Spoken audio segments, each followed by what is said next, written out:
Good day, Orteans. Your lecturer for today is Dr. Christian Pascual, top 1 in the August 2010 Criminologist Licensure examination. Don't forget to subscribe and press the bell button to receive the latest updates. Take it away, Christian. Alright, sige. So a dependent child is best defined as, so there are several definitions there and you have to choose the best one that describes who is a dependent child. Yan. So, sino ba ang dependent child? Okay. So I'll just go straight to the point, no? A dependent child, wala siyang magulang. Okay? Or uh, nag-decide na yung magulang na, na matanggalan sila ng parental authority sa kanilang anak. And therefore, itong bata na to, nakarely na lang or nakadepend, from the term itself, nakadepend na lang for the public support. Yung mga nasa child caring facilities, mga nasa bahay ng punan, mga ganun na, nakadepende sila doon sa donation ng public, nakarely sila sa support from the government para survive sila. Bata pa sila, di ba? So, sino ba dyan, alin ba dyan ang pinaka-close dun sa description na yun ng dependent child? Of course, the closest definition will be letter D.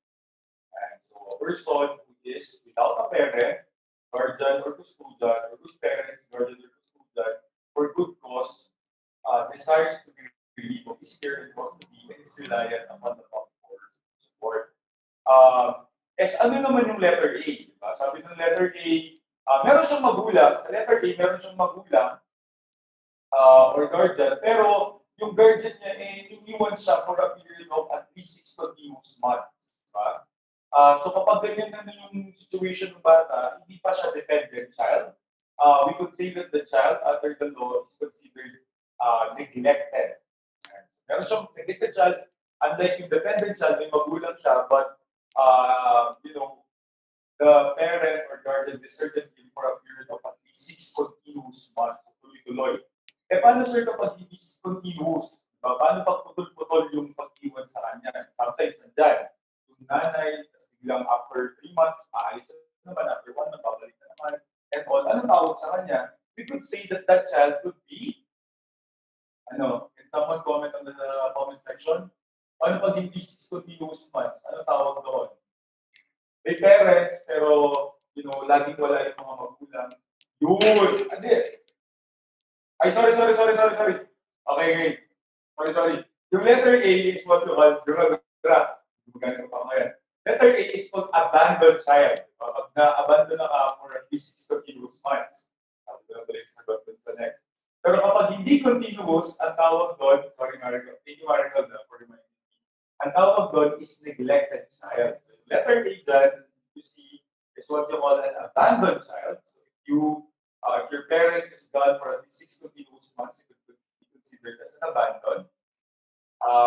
Pero kapag yung parents mo, hindi continuous yung pag-desert sa'yo or pag-iwan sa'yo, then you could say that you're still a neglected child. Because a neglected child, I will repeat, a neglected child is a person, look at letter C, whose basic needs have been deliberately unattended to or inadequately attended to physically or emotionally by his or parents or guardians. So dalawang klase ang neglect, which you can see on the definition. It could be a physical neglect, diba? Kapag hindi ka pinapakain ng tama, hindi ka binibisan ng tama, hindi ka binibigyan ng tamang shelter, ganun. But there are also forms of neglect called emotional. So there is some kind of like emotional abuse to the child, diba? Even if binibigay mo yung physical needs ng bata, ini-expose mo yung bata sa moral danger, that's also a form of emotional neglect of a child. And of course, yung dito, yung letter D, a person who is mentally retarded, physically handicapped, emotionally disturbed, that's what we refer to as a disabled child. Pero I don't like the word disabled, no? Kasi parang sinabi mong disabled child, which is in letter D, yung term sa batas is, parang bang sinabi mong inutin, walang kayang gawin. I don't think so. I think even a mentally retarded, physically handicapped, or emotional disturbed child, meron pa rin silang kayang gawin. Iba, yung mga nagagawa nga natin, they just do it in a way that's different. So I would say that a disabled child, a better term for that is differently able.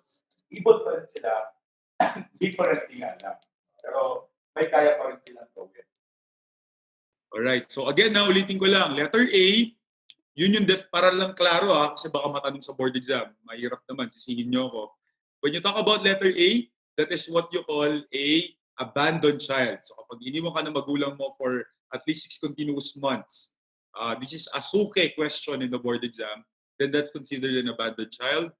The correct answer in this question is letter B. That's a dependent child. Wala ka ng magulang or iniwan ka na ng magulang mo and nakarely ka na lang sa public support. Yung mga tao na nasa bahay ampunan, child caring institutions, mga ganon. Letter C will be a neglected child, diba? And there are 2 types of neglect, as I've said, physical neglect and emotional neglect of a child. Diba? Kasi ang bata, meron siyang physical needs, meron siyang emotional need. If hindi mo nabigay yung physical need niya, that's physical neglect.